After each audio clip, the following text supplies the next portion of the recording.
ونعوذ بالله من شرور أنفسنا وسيئات أعمالنا من يهده الله فلا مضل له ومن يضلل فلا هادي له أشهد أن لا إله إلا الله وحده لا شريك له وأشهد أن محمدا عبده ورسوله الذي لا نبي بعده.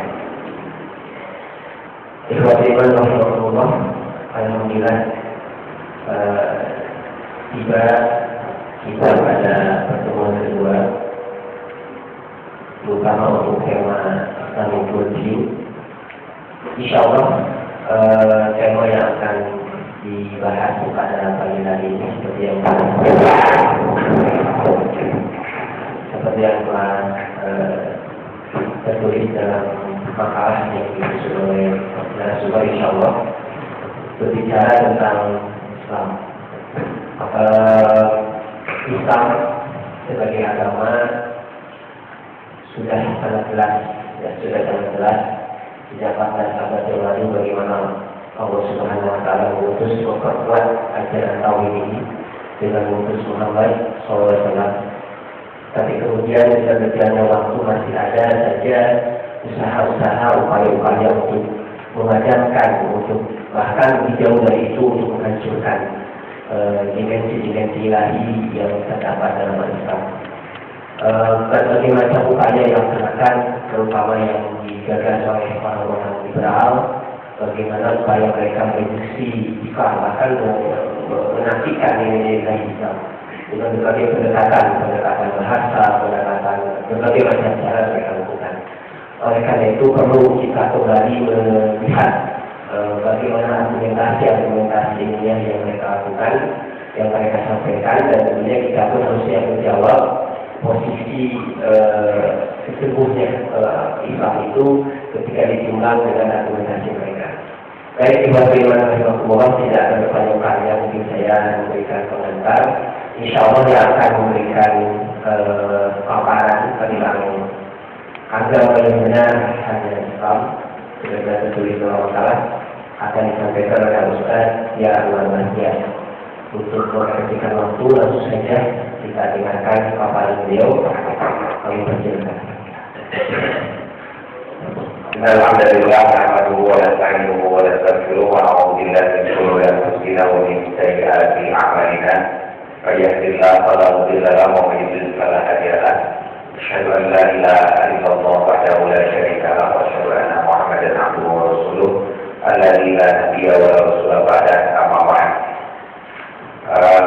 Para hadirin jamaah itu nanti atau kajian hari Sabtu di sebagai tesis di Jalan Brebes Medan. Alhamdulillah pada pagi hari ini kita akan mendiskusikan satu topik yang sangat mendasar, yang ini menjadi perhatian seluruh umat Islam tidak hanya di Indonesia tapi seluruh dunia, karena memang ada upaya-upaya yang sangat serius untuk melakukan tasik atau melakukan upaya membuat kita menjadi ragu terhadap kebenaran mutlak ajaran Islam. Jadi kalau kebenaran mutlak ajaran Islam berarti yang lain ini tidak benar, ajaran agama yang lain tidak benar.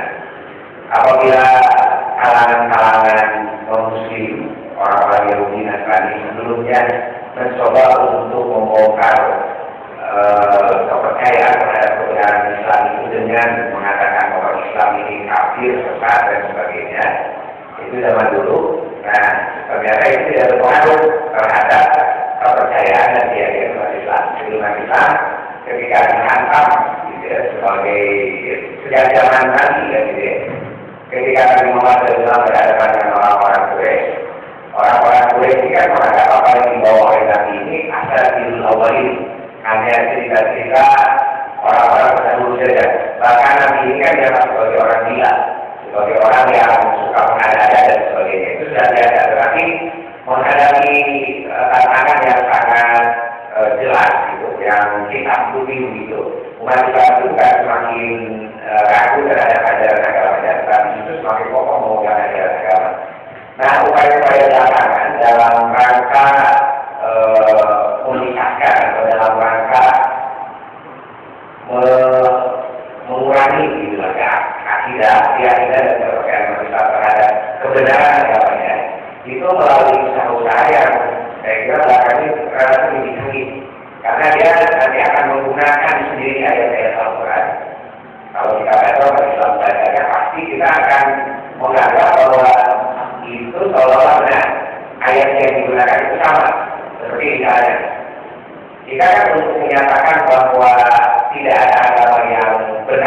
kembali Islam itu kan dengan ayat tinggal Islam atau orang yang dari Islam dina kalau dibalas itu dan seterusnya. Ayat itu juga digunakan akan digunakan untuk melakukan terhadap kebenaran orang Islam. Contoh kata-kata waman yang tadi Islam dina, siapa yang mencari agama selain Islam pada dalam hukum maka tidak akan diterima. Nah, yang dilakukan itu bukan ayatnya, jadi ayatnya yang harus benar, jadi harus sebagai sesuatu yang tidak perlu diperdebatkan lagi soal ayatnya. Kan berarti kita di dalam yang akan datang mengenai Al-Quran, tapi kita akan menemukan upaya-upaya orang Muslim untuk melakukan autentisitas Al-Quran sebagai Allah Subhanahu Wa Taala. Nah, dalam hal ini mengenai persoalan agama yang digunakan untuk membuat kita ragu terhadap agama itu saya itu Muhammad yang terakhir itu kata Islamnya, gitu. Jadi kata Islam ini kan pertanyaannya apakah makna Islam itu adalah agama Islam secara formal seperti yang kita ambil sekarang, atau justru Islam itu memiliki makna yang lain. Nah, kemudian sampai ada yang menerjemahkan atau ada yang mengartikan bahwa Islam yang dimaksud di sana bukan Islam dalam pengertian agama formal, tetapi kualitasnya. Yang Islam itu kan berasal dari kata aslama muslimu. Kalau aslama muslimu itu artinya menyerahkan diri kepada Tuhan. Nah, berarti kata Islam itu adalah menyerahkan diri.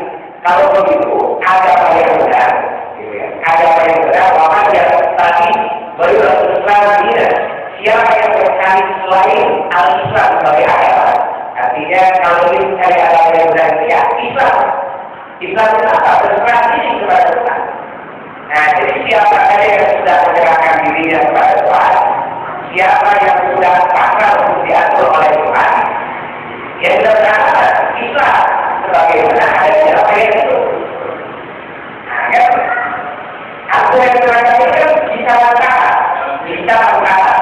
Karena saya kira kan setan ini pasti akan menggoda kita itu dengan cara-cara yang bisa diterima oleh akal kita. Kata-kata itu adalah yang mengatakan kita bisa berkata. Karena kata selama itu artinya berserah diri kepada Tuhan. Nah, itu kan tidak disebutkan apakah berserah dirinya ini kepada Tuhan yang namanya Allah Subhanahu Wa Taala, atau yang namanya Yesus, atau yang namanya Tuhan orang muda, atau Tuhan yang mana gitu. Jadi disebutkan itu secara Tuhan. Kalau disebutkan secara Tuhan berarti kepada Tuhan yang pada sejauh sebetulnya nama-nama Tuhan itu kan yang berbeda-beda, pada hakikatnya kan merujuk pada satu yang sama. So, kalau misalnya orang Islam Tuhannya namanya Allah Buddha, itu kan kata yang ditujukan seperti yang dimaksud oleh orang-orang Kristen, oleh orang-orang Yahudi, oleh orang-orang Hindu, Buddha. Mereka kan apa dia Tuhannya itu? Kenapa kok harus sama? Atau disimpulkan Tuhan itu sama karena kita kan tidak pernah tahu Tuhan yang kita sembah itu yang mana. Apakah kita bisa memastikan bahwa Allah yang kita sembah itu berbeda dengan awalnya orang-orang itu tidak? Atau dengan Tuhan yang dimaksud oleh orang-orang itu dan orang-orang muda dengan orang-orang yang lain? Sebab kita tidak kalau tidak pernah bertemu dengan Tuhan. Kalau Tuhan itu tidak dibuktikan kepada kita, mungkin saja tidak dipastikan bahwa Tuhan ini dengan Tuhan yang itu berbeda. Gitu akhirnya. Jadi kalau saya misalnya mau menyatakan surat, katakan surat ini kepada siapa gitu? Kepada ketua umum PP itu namanya. Itu kan ada namanya Profesor Dr. Jadi Muhammad Abraham namanya. Nah, kalau bisa dibuktikan bahwa yang namanya Profesor Muhammad Abraham ini, maka yang lain itu jadi tidak akan sebagai bukan Muhammad Abraham. Tetapi kalau urusan Tuhan, kalau urusan Tuhan kan itu tidak bisa membuktikan di mana Tuhan itu adanya, bagaimana Tuhannya. Sehingga ketika kita mengalamatkan kepasrahan diri kita kepada Tuhan, maka kita tidak akan bisa memastikan sebetulnya kita merasakan diri pada Tuhan yang mana, apakah pada Tuhan yang berbeda atau pada Tuhan yang sama, seperti juga dalam agama yang lain. Nah, kan begitu itu. Nah, sampai pada akhirnya itu sebetulnya banyak sekali orang yang dibingungkan dan dipusingkan. Dan itu sebetulnya yang disebut dengan esensi pluralisme. Nanti kita akan lihat sampai nanti kami harus mengeluarkan apa di tahun 2005. Ini fatwa ini kabarnya. Fatwa ini tahun 2005 mengenai haramnya paham pluralisme. Sebab tadi itu, sekali sudah disampaikan begitu, kalau kita tidak punya ilmu yang dalam mengenai persoalan ini, barangkali kemudian jadi mikir hati. Jangan benar ada yang ngomongkan itu kan? Benar nggak ada yang saya lakukan? Nah ini bersifat fatwa ini tahun 2005 ya. Jadi kami mengeluarkan fatwa melarang umat Islam mengikuti paham pluralisme, pluralisme dan pluralisme. Apa yang dimaksud dengan pluralisme yang ini? Pluralisme agama adalah paham yang mengajarkan bahwa semua agama adalah sama dan sebenarnya kebenaran setiap agama adalah relatif. Nah, yang ini mengakui kualitas bukan pluralisme. Nah, ini makanya ini bunyi makanya apa yang disebut dengan pluralisme seperti ini. Jadi bahwa setiap agama itu adalah sama memiliki kebenaran yang sama. Sebetulnya bukan sama dalam orang yang bentuknya sama. Itu makanya ini banyak dikritik yang ini kurang terlalu jelas ketika mendiskusikan pluralisme. Mestinya kan maksudnya ini betul sama begini gitu. Tetapi yang dimaksud dengan sama itu bukan sama dalam bentuknya, tetapi sama dari hakikat dan esensi kebenaran. Karena kan setiap agama itu di dalam kandungan pluralisme seperti nanti dipopulerkan oleh para pengajar seperti Jordi dan lain-lain pihak. Yang dimaksud dengan sama itu adalah esensi kebenarannya. Bahwa setiap agama mengajarkan sesuatu yang sama, yaitu mengajarkan setiap orang harus tunduk patuh menyerahkan diri hanya kepada Tuhan. Jadi tidak ada agama yang tidak begitu. Kalau akan orang kenapa dia tidak menyerahkan diri kepada Tuhannya, tapi menyerahkan diri kepada Tuhannya. Orang yang agama itu juga begitu sama. Nah, nanti kalau masalah perbedaan, jadi perbedaan agama yang satu, perbedaan ini Kristen datang ke gereja, cara beribadah beda dengan orang Islam, itu juga mudah itu dan sebagainya. Argumennya itu begini. Pertama argumennya dibangun dengan alasan mengenai agama yang satu. Agama yang satu, bahwa agama yang dituduhkan oleh Tuhan yang satu saja. Karena memang disebutkan di dalam ayat yang tadi, inna dina illa Islam. Bahwa agama yang dituduhkan oleh Allah Subhanahu wa Ta'ala yang dimiliki oleh Allah adalah satunya. Dan agama itu adalah Islam. Dan Islam itu adalah berserah diri kepada Allah Subhanahu wa Ta'ala, kepada Tuhan. Ya. Nah, karena agama yang dituduhkan oleh Tuhan itu satu, maka bagaimana caranya Tuhan itu bisa menciptakan agama yang berbeda-beda, menghasilkan agama yang berbeda-beda. Ketika agama yang diturunkan oleh Allah Subhanahu wa Ta'ala, maka agama itu diturunkan kepada satu orang. Mereka disebut sebagai para anbiya dan rasul, para nabi dan para rasul. Bukankah dalam Quran sudah disebutkan bahwa berkata di kulli ummatin rasulan. Intinya sama, nabi Rasulullah dan Rasul supaya semuanya beribadah kepada Allah Subhanahu wa Ta'ala. Allah itu, ini dalam Al-Quran Allah itu nama Tuhan yang diberikan kepada kita. Kalau di umat yang lain itu namanya yang lain.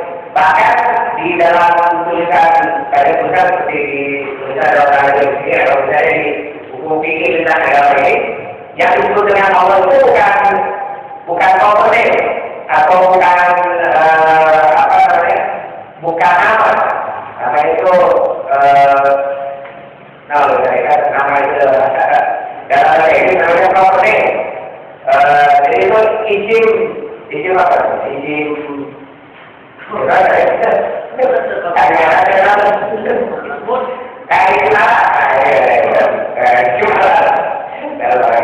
jadi Allah itu bukan nyata sebagai ibadah, tapi dia nyata sebagai isim mustaq dari ilah. Itu ilah kita adalah Tuhan. Jawabannya adalah, nah itu kemudian menjadi Allah. Jadi itu bukan program, bukan isim musak dan bukan isim jamil yang menamai seseorang gitu. Tetapi Allah itu hanya terjemahan saja. Dan ilah itu dalam bahasa Indonesia, dalam bahasa Indonesia Tuhan, di dalam bahasa Indonesia pangeran itu, nah Gusti pangeran, terus dalam bahasa Jawa punya nama yang lain lagi. Nah itu perlu kayak ya. Oleh sebab itu yang disebut dengan inna kita Allah itu tidak bisa dikatakan bahwa agama yang dimiliki oleh Allah Taala. Tidak menjadi level ini hanya agama yang dimiliki oleh Allah saja, tetapi ini bisa ada apa saja, yaitu Allah. Karena Tuhan hanya menurunkan agama itu satu saja. Jadi agama yang diturunkan oleh Tuhan tidak ada yang lain, hanya satu, yaitu Islam saja, berserah diri kepada Tuhan. Maka kemudian agama itu diturunkan kepada Rasul. Pada saat itu dipanggil Rasulullah. Ketika agama diturunkan kepada Rasul, setiap Rasul itu memiliki tata cara beribadah, tata cara menyembah Tuhannya dengan tata cara yang berbeda-beda.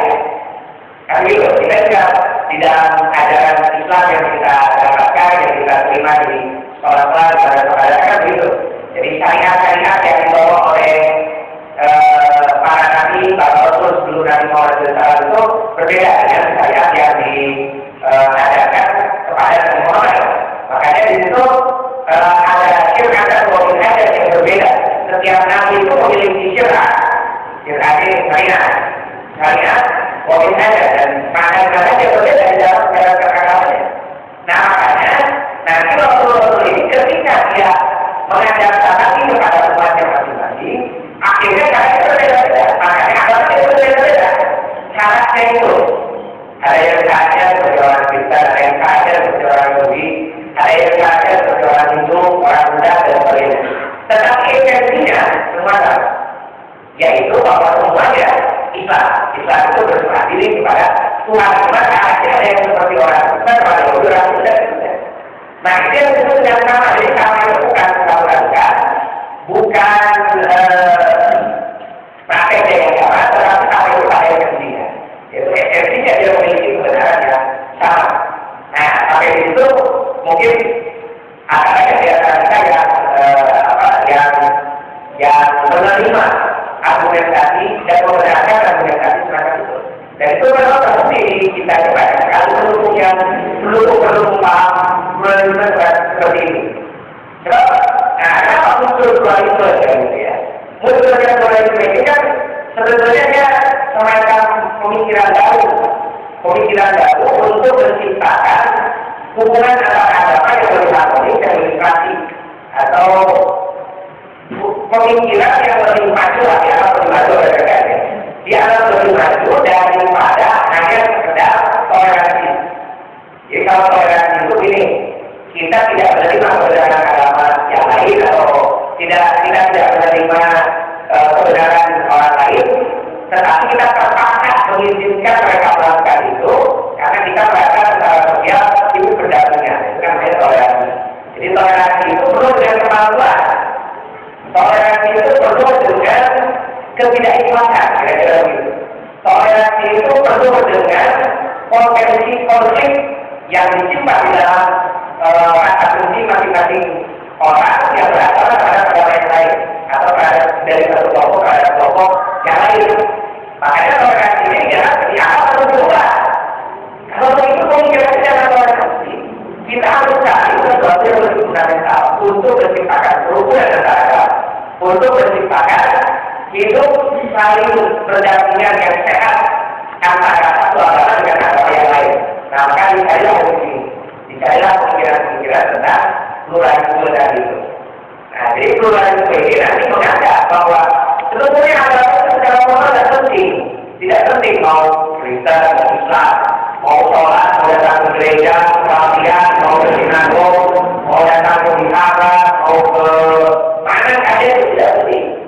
Karena pada esensinya setiap agama itu kan sebetulnya dia menyerahkan diri kepada Tuhan. Tuhan itu ya, tapi silakan definisikan di sini.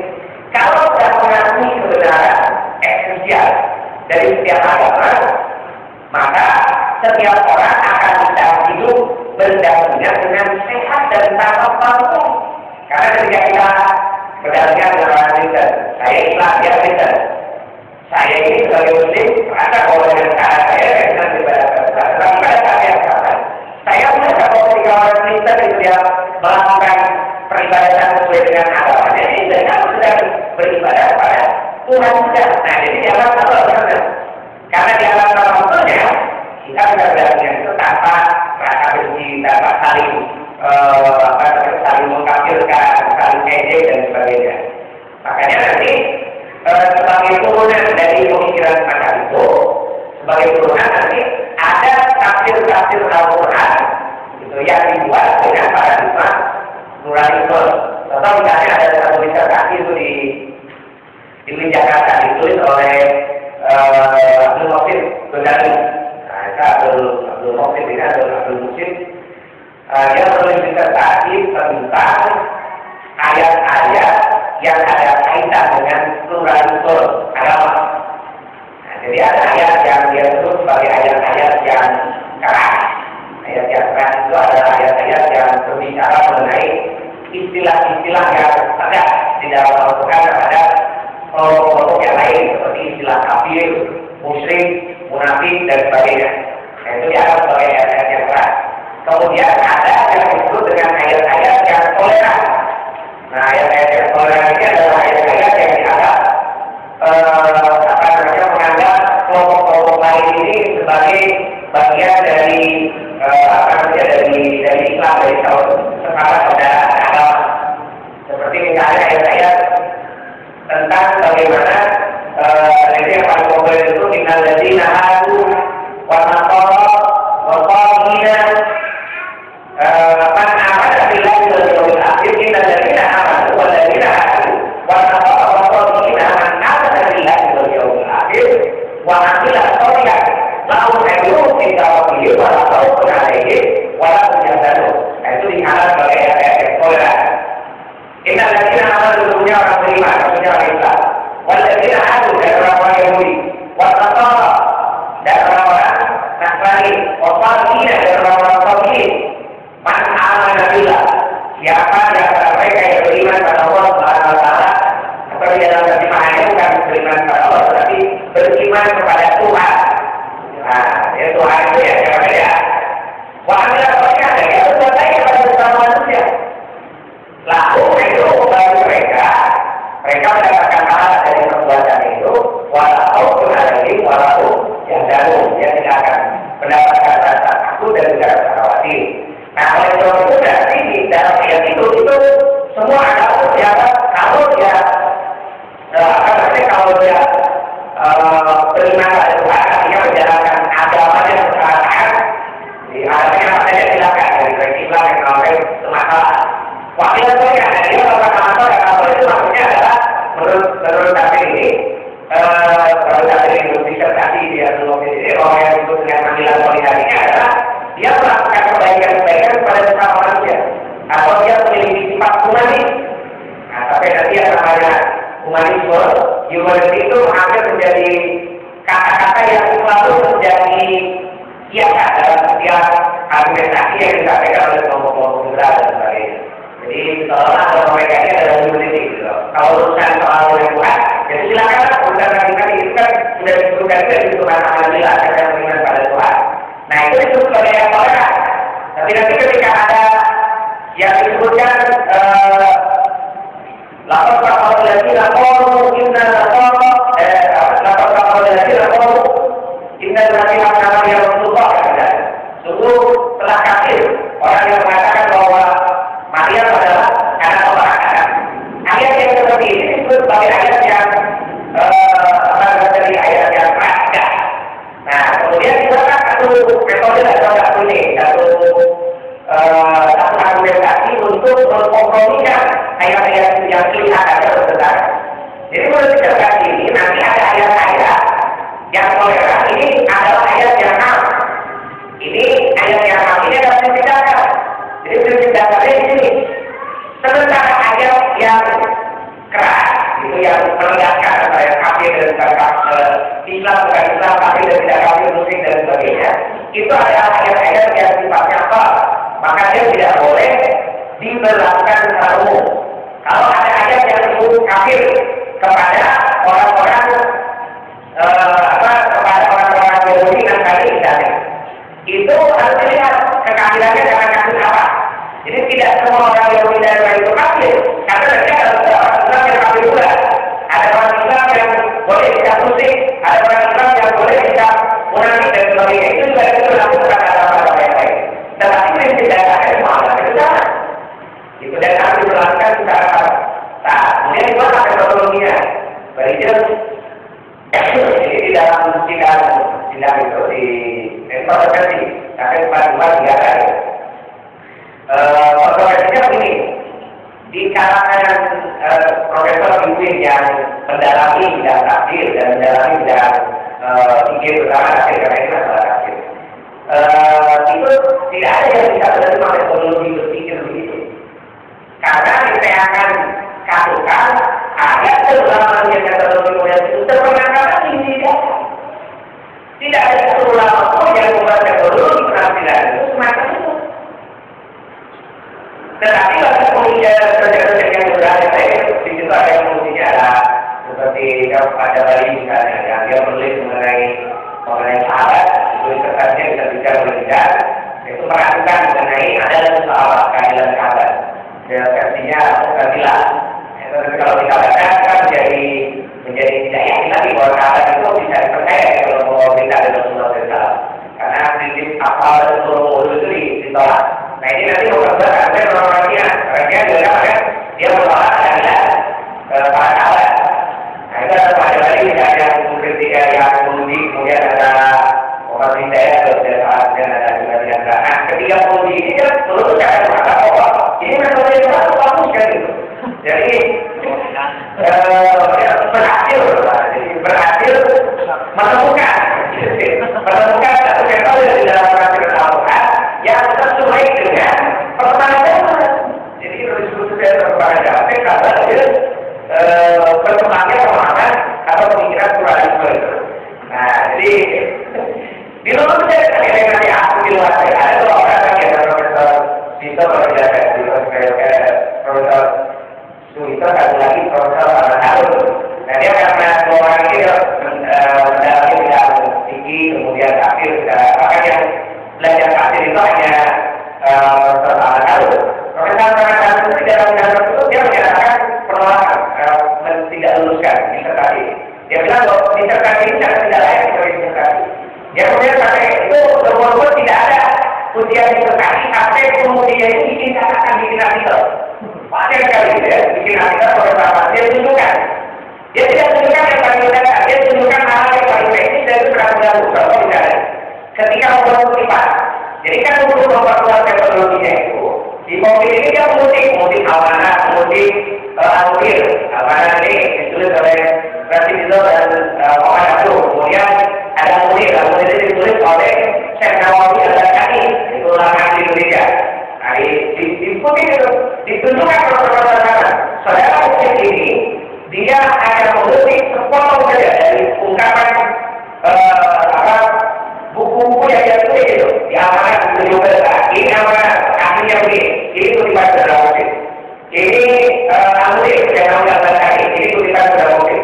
Kemudian ada lagi kitab yang lain seperti kajian itu juga dengan susunan Nawawi itu, makanya tadi orang kalau baca buku ini itu kutipannya sama dengan kutipan para ustaz, para kiai. Mungkin kita lihat juga kalau mungkin karena juga di sini ada edukasi gitu.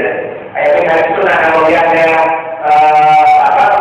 itu bagi baru dia. Kemudian ada juga yang mengutip juga al-Jawab Utawi di masa dan mati. Nah itu kan tulisan yang sangat terkenal ya, itu tulisannya mengenai argumentasi kebataan terhadap para Kristen. Tetapi dalam buku ini, buku-buku itu diikuti sebagai ukuran argumentasi tadi. Itu kalau ditelusuri secara mendalam, yang dibuka lagi kita kita kutipan-kutipan yang diikuti itu hanya potong-potong. Jadi potongnya itu mungkin karena Kristen diikuti di situ, nah dimasukkan. Nah ini kan ini jadi kalau mau jadi dokter perlu dipasang itu tidak perlu dilanjutkan itu. Sebab ini manipulasi data, jadi data benar. Kalau sekarang manipulasi data ini kalau saya perlu metodologi, soal bagaimana cara menganalisis data itu, dari sisi itu saya sudah selesai. Perlu lagi data yang lebih pengen gitu. Sebab manipulasi yang berbeda karena kutipannya, jadi dia tidak perlu gitu. Kalau kutipannya itu saya jadi beda. Menjadi satu dalam modalnya berbeda dengan simulasi peneliti ini. Nah, berikutnya pada metodologi. Nah, pada metodologi itu tidak pernah ditemukan satu metodologi yang menggabungkan, gitu ya, menggabungkan. Tadi itu ayat-ayat yang diperbolehkan sebagai ayat yang gitu, sebagai ayat yang pokok dasar. Sementara ayat-ayat yang dianggap keras, dianggap menyebut kafir secara tegas dan sebagainya. Itu yang sebagai ayat-ayat yang dan ayat-ayat yang harus disesuaikan dengan ayat pokoknya. Nah, ketika ayat belakang dan model itu, bahkan kalau ini dalam metodologi akan diterima, itu mestinya tidak harus ditulis oleh dokter. Dokter itu melupakan metodologi itu karena dia belum pernah menggunakan dan menguji metode yang lain. Apalagi yang berbeda, apalagi metode yang sama sekali baru, dan itu akan difungsikan. Harus ada kebenaran di kalangan ahlinya. Terus kalau misalkan tafsir yang ini berkaitan dengan nomor berkaitan dengan apa kata ayat yang tadi bermakna toleransi itu yang sebagai ayat yang kalau ini yang yang tegas pengambilan dan sebagainya yang sebagai ayat yang yang pas. Bagaimana argumentasi kebahasaannya? Karena itu menyebut bahasa. Itu harus diaturkan lagi oleh profesor bahasa. Tidak ada satupun profesor bahasa yang menguji disertasinya kalau itu berkaitan dengan kesimpulan metodologi yang ada kaitan dengan bahasa. Nah, itu menjadi persoalan bahasa. Makanya profesor bahasa itu mengatakan saya tidak memerlukan disertasi ini, disserting opinion gitu. Tetapi karena yang paling banyak ini penguji-penguji besar itu belum sudah ada gitu. Dan itu disertasi jadi buku terbesar. Kalau itu sudah jadi buku